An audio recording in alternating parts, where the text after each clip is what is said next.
زکوٰۃ اور مال زکوٰۃ اور نصاب زکوٰۃ کی بات چل رہی ہے۔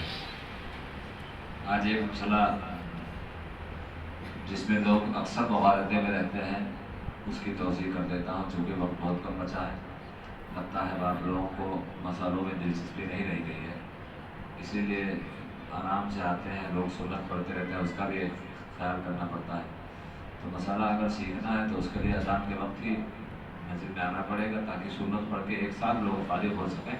اور پھر کچھ ضروری باتیں بتائی اور سکھائی جا سکیں۔ سوال یہ ہے کہ زکوٰۃ کی شرطوں میں ایک شرط یہ بھی ہے کہ مال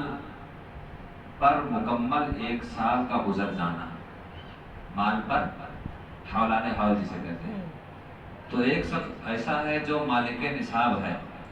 شروع سال میں اس کے پاس مثال کے طور پر 50,000 روپیہ ہے اور 20 سال میں اس کے پاس روپے آتے رہے اور سال مکمل ہونے پر مثلاً اس کے پاس 2 لاکھ روپے ہو گئے۔ اب وہ 20 سال میں حاصل ہونے والے روپوں کی زکوٰۃ کس طرح ادا کرے، حالانکہ ان پر ابھی سال مکمل نہیں ہوا ہے۔ اسی طرح تو اس شخص پر ہر مہینہ زکوٰۃ ادا کرنا لازم ہوگا، حکم شرعی کیا ہے؟ تو اس کا جواب یہ ہے، حضور صدر الشریعہ حضرت علامہ مفتی امجد علی اعظمی علیہ الرحمہ فرماتے ہیں کہ جو شخص مالک نصاب ہے، جو شخص مالک نصاب ہے،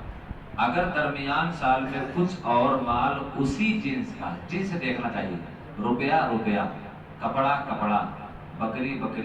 اونٹ الگ جنس کا ہے، بکری الگ جنس کی ہے، روپیہ الگ جنس کا ہے اور مال تجارت الگ جنس کا ہے۔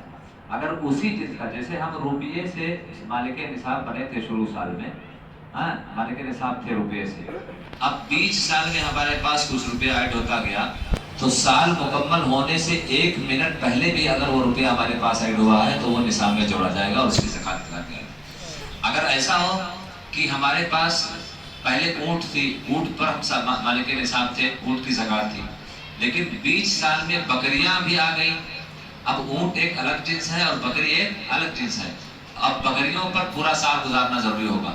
اگر اونٹ پر ہم مالک نصاب تھے شروع سال میں اور بیچ میں بڑھتے گئے، ہمارے پاس 100 تھے، ہوتے 1000 ہو گئے، تو بیچ میں جتنے بڑے ہیں سال ختم ہونے پر سارے اونٹوں پر زکوٰۃ ادا کرنا واجب ہوگا۔ اسی طرح روپیہ ہے کہ اگر ہمارے پاس شروع میں 50,000 تھا اور اب اس کے بعد بیچ میں ہمارے پاس جو ہے سیلری وغیرہ آتی رہ گئی، یا کہیں جائز طریقے سے کسی اکٹھا کہیں کما لیا، یا کسی نے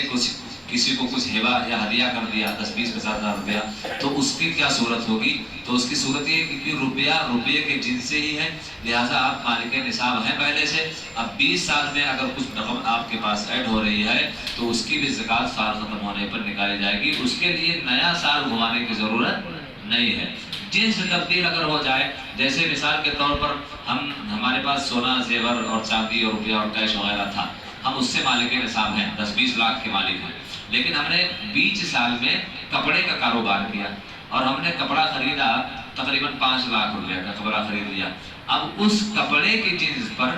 1 سال کا گزرنا ضروری ہے۔ 1 سال کا جنس تبدیل ہوتا ہے تو پھر اس پر سال کا گزرنا ضروری ہے، لیکن اسی جنس سے اگر ایک مال ہے، روپیہ ہی ایڈ ہوتا جا رہا ہے، اب ہم 1 سال 2 سال سے دکان چلا رہے ہیں اور ہم نے ابھی نیا مال 10 لاکھ چلا کے رکھا ہے، تو اس پر نیا سال گزرنے کی ضرورت نہیں ہے، کیونکہ شروع میں ہی اس پر حولان حول ہو چکا ہے۔ تو اگر بیچ میں کسی بھی طرح کا مال حاصل ہوتا ہے اور اگر وہ اسی جنس کا ہے تو اس پر سال گزارنے کی ضرورت نہیں ہے۔ زکوٰۃ نکالنے سے 2 منٹ پہلے بھی آپ کے پاس کچھ رقم آیا یا کچھ مال آیا تو اس مال کی زکوٰۃ نکالی جائے گی۔ السلام علیکم ورحمۃ اللہ تعالیٰ۔